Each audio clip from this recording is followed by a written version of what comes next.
Waalaikumsalam warahmatullahi wabarakatuh. Jamaah. Yeay. Oh jamaah. Yeay. Alhamdulillah. Raditu billahi robba wabil islami dina wabi Muhammadin sallallahu alaihi wasallam nabiyya wa rasulah.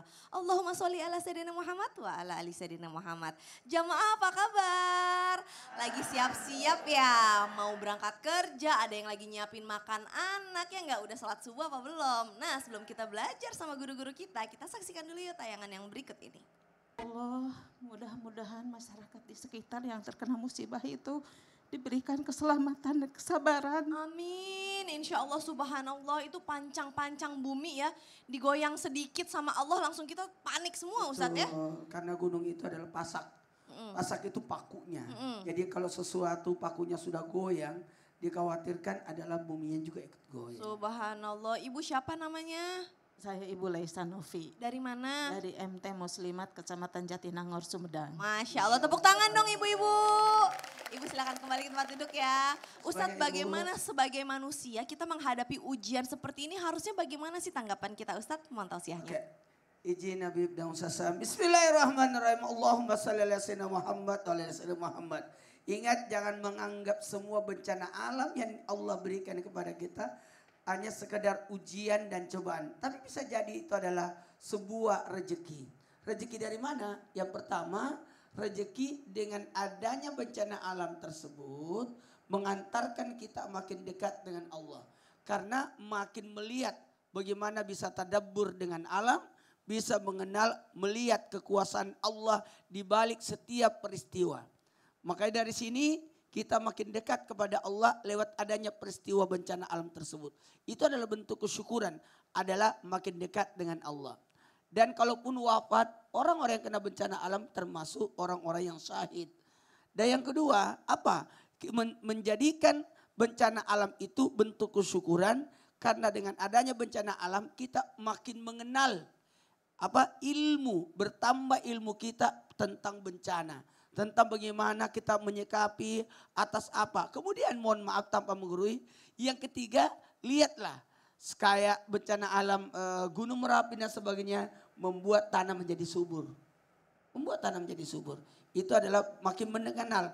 Nah ada tadi ibu, bagus tadi ibu, kata-kata ibu. Yakni lebih peduli.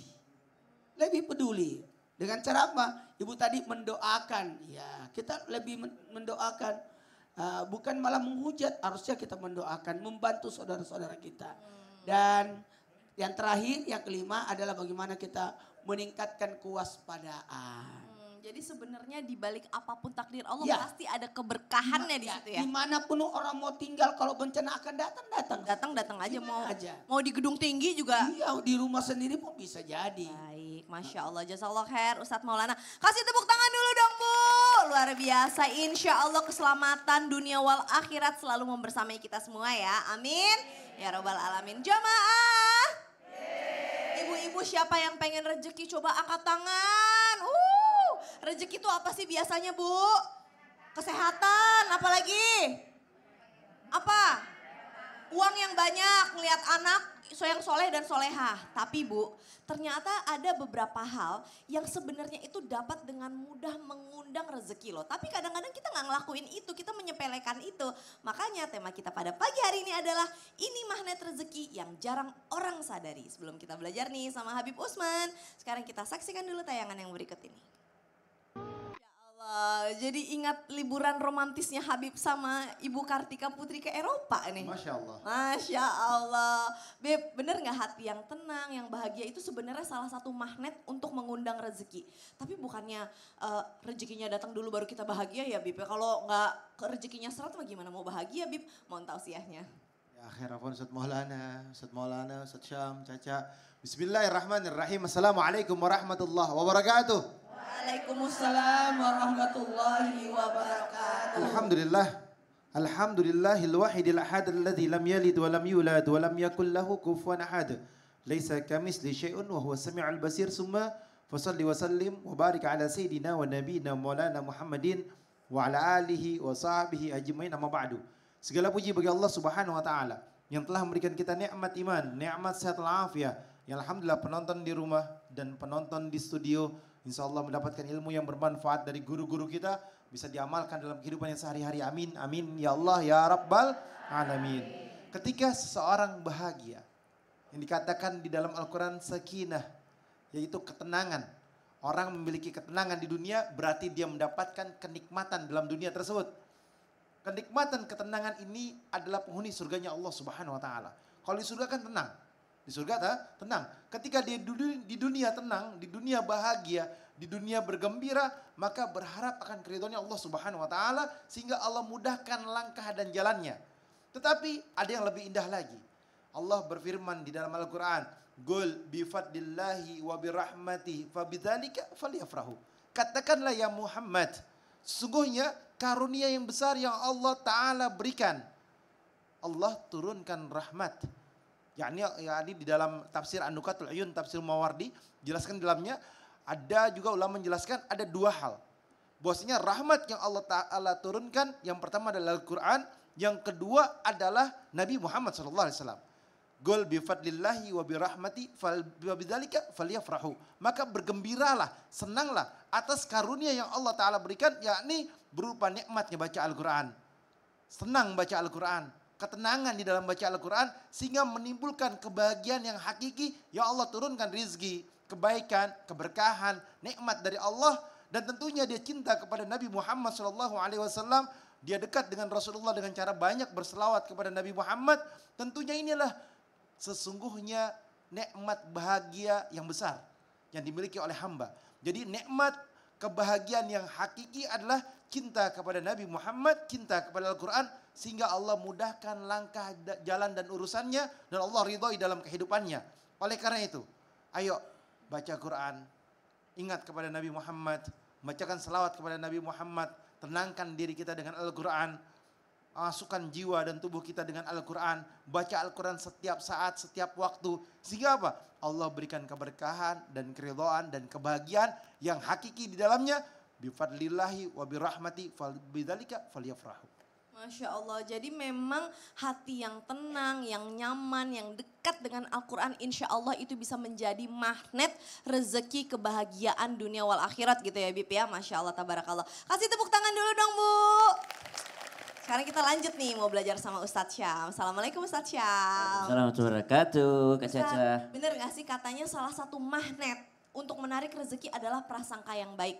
Jadi kalau kita punya prasangka buruk sama Allah, nggak cuma sama Allah, tapi prasangka buruk juga sama orang-orang di lingkungan sekitar kita. Prasangka buruk juga sama kemampuan diri sendiri. Termasuk kepada diri sendiri, itu bisa menyebabkan rezeki menjadi seret. Bener nggak? Mohon tausiahnya. Bismillahirrahmanirrahim. Tabi guru Ustaz Maulana, guru kami Habib Utsman, Kak Caca serta guru-guru kami melakukan Allah Subhanahu wa taala. Al-Qur'an surah Al-Furqan 70-71. A'udzu billahi minasy syaithanir rajim. Allah. إلا من تاب وآمن وعمل عملا صالحا فأولئك يبدل الله سيئاتهم حسنات وكان الله غفورا رحيما ومن تاب وعمل صالحا فإنه يتوب إلى الله متابا. Allahumma arhamna bil Quran. Dua ayat ini bercerita tentang Allah itu mengampuni dosa-dosa besar. Dan Allah itu mengampuni seluruh yang kembali kepada Allah tanpa peduli seberapa besar dosanya, tanpa peduli sebanyak apa dosanya, selama dia kembali kepada Allah Subhanahu wa taala, maka Allah itu Maha Pengampun lagi Maha Penyayang. Ayat ini mengajarkan kita untuk tidak pernah putus asa kepada Allah Subhanahu wa taala dan senantiasa bersangka baik kepada Allah Subhanahu wa ta'ala. Sedangkan yang berdosa saja Allah masih sayang. Sedangkan yang berdosa besar saja Allah masih tunggu tobatnya. Apalagi orang-orang yang menjaga hubungannya dengan Allah Subhanahu wa ta'ala. Maka tidak mungkin orang-orang yang menjaga hubungan dengan Allah Subhanahu wa ta'ala mereka berburuk sangka kepada Allah Subhanahu wa ta'ala. Maka rezeki akan datang. Rezeki akan terbuka luas. Rezeki kebahagiaan itu akan datang kepada hati yang tidak pernah bersangka buruk kepada Allah Subhanahu wa ta'ala. Bagaimana dia mau tidak tenang? Setiap dia berdoa dia bersangka baik, Allah pasti kabulkan. Bagaimana dia tidak merasa tenang? Setiap dia mendapatkan musibah dia tenang. Kenapa? Dia bersangka baik kepada Allah. Oh, ini ujian, pasti setelah kesulitan ada kemudahan. Bahkan di saat ada kesulitan akan ada kemudahan. Maka senantiasa ada ketenangan dalam dirinya. Ibu, Ya. kira-kira menurut ibu yang membahagiakan kita uang banyak atau ketenangan? Ketenangan. Ada orang uangnya banyak tapi tidak tenang hidupnya, subhanallah. Tapi ada orang yang mungkin uangnya sederhana tapi tenang hidupnya. Maka inilah yang kita cari karena kebahagiaan itu datang dari ketenangan. Dan orang yang paling tenang hidupnya adalah orang yang selalu bersangka baik kepada Allah Subhanahu wa Masya ta'ala. Allah, tabarakallah. Jadi artinya adalah ya orang yang tenang itu sebenarnya orang yang kaya raya. Kaya raya Ya dong, nggak? subhanallah. Karena kita sejatinya kerja bukan buat kaya, kerja tapi buat selamat. Buat selamat dunia wal akhirat. Amin. Siap. Jazakallah khair. Ustaz Syam kasih tepuk tangan dulu dong Bu.